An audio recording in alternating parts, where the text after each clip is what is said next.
നമ്മളൊക്കെ ഇവിടെ തന്നെ ഇനി വരണം. ഞാൻ ഒന്ന് മുന്നോട്ട് പോയി തരാം. ഇന്നും കൂടി ഇവൻ ബാലകൃഷ്ണ ഇവിടെ ആരും ഇല്ലേ?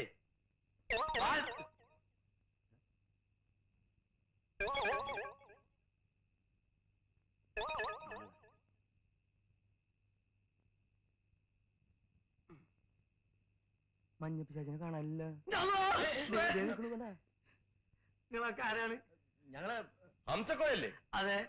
ഞങ്ങളൊക്കെ ബാലകൃഷ്ണന്റെ ഫ്രണ്ട്സാ. അതെ.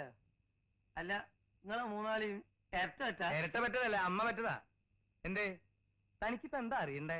അല്ല, മൂന്നാളും ഒരുപോലെ ഇരിക്കുന്ന അവൻ ചോദിച്ചാ. ഹംസക്കോയ വരുമെന്ന് ബാലകൃഷ്ണൻ ഞങ്ങളോട് പറഞ്ഞിരുന്നു. അതെ, കണ്ടടാ, പറഞ്ഞേൽപ്പിച്ചിട്ടാ പോയത്.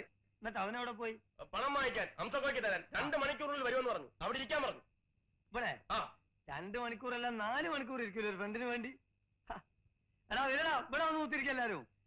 ബാലകൃഷ്ണൻ കാശ് വാങ്ങിക്കാൻ പോയതാ. നമുക്ക് എന്നേ ഫുൾ ക്യാഷ് ചെയ്ത് വായിരിക്കിരിക്കേ. അപ്പൊ ഞങ്ങൾ ഇറങ്ങട്ടെ. ഇറങ്ങാനുകൾ എന്താ വലിയ ചില്ലിത്തെക്കിട്ട് പോകുള്ളൂ. ഇപ്പൊ എന്തിനാ കൊരങ്ങച്ചൻ ചിരിച്ചേ? ഞാൻ അവന്റെ മോന്തക്കിട്ടൊന്ന് കൊടുത്തു വരട്ടെ. എനിക്ക് അയാളെ കണ്ടാ തന്നെ ഭയങ്കര ദേഷ്യം. അയാളൊരു ഷർട്ടും കഴുത്തിലൊരു ടവലും. ഇതിലെ ഒരു ഉടുപ്പിന്റെ ഫാഷനേ. ഇവിടെ തന്നെ ഇരിക്കണം, ഞങ്ങൾ ഉടനെ എത്തും. നിങ്ങൾ എത്തണ്ട, അവനെത്തിയാ മതി. ബാലകൃഷ്ണൻ താനും വീശ പറഞ്ഞു പോണ്. അതൊക്കെ നല്ലോണം ഒട്ടി ചെയ്തിട്ട് പോ. പെട്ടെന്ന് വിട്ടോ. അള്ള പറ്റിച്ചല്ലോ. നമ്മളെ ബാലകൃഷ്ണനല്ലേ? ബാലകൃഷ്ണ, എടാ നിനക്ക്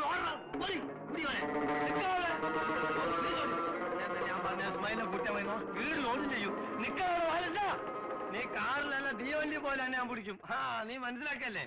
എടാ, കാർ എന്റെ അടുത്ത് മാത്രമല്ല നമ്മളെ അടുത്തുണ്ട്. കാറ് വിടാ, വിട് കാറ്. ടാക്സി എങ്കിലും ടാക്സി വിട്. ഇവിടെ ഫുള്ളായോ? നിനക്ക് എപ്പോഴും നോക്കി ലോക്കായോ? എന്ത് ഗതി കെട്ട സമയം. ഇത് തുറക്ക് മോനെ. Driver sorry. ഇത് തുറക്കാൻ സ്മാനെ.